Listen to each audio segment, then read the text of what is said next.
En un an, David Appelbaum et ses collègues avocats commis d'office ont traité entre 75 et 100 dossiers de Français revenus de Syrie. Certains sont restés une semaine, d'autres 2 ans.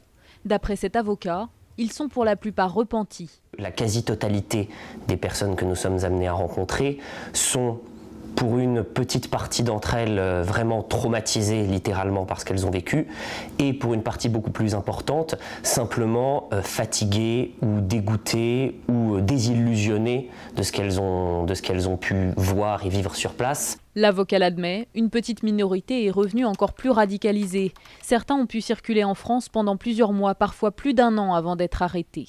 Certes, l'état d'urgence a permis 2900 perquisitions, mais le budget et les effectifs des forces de l'ordre ne sont pas suffisants pour surveiller les 250 personnes revenues de Syrie.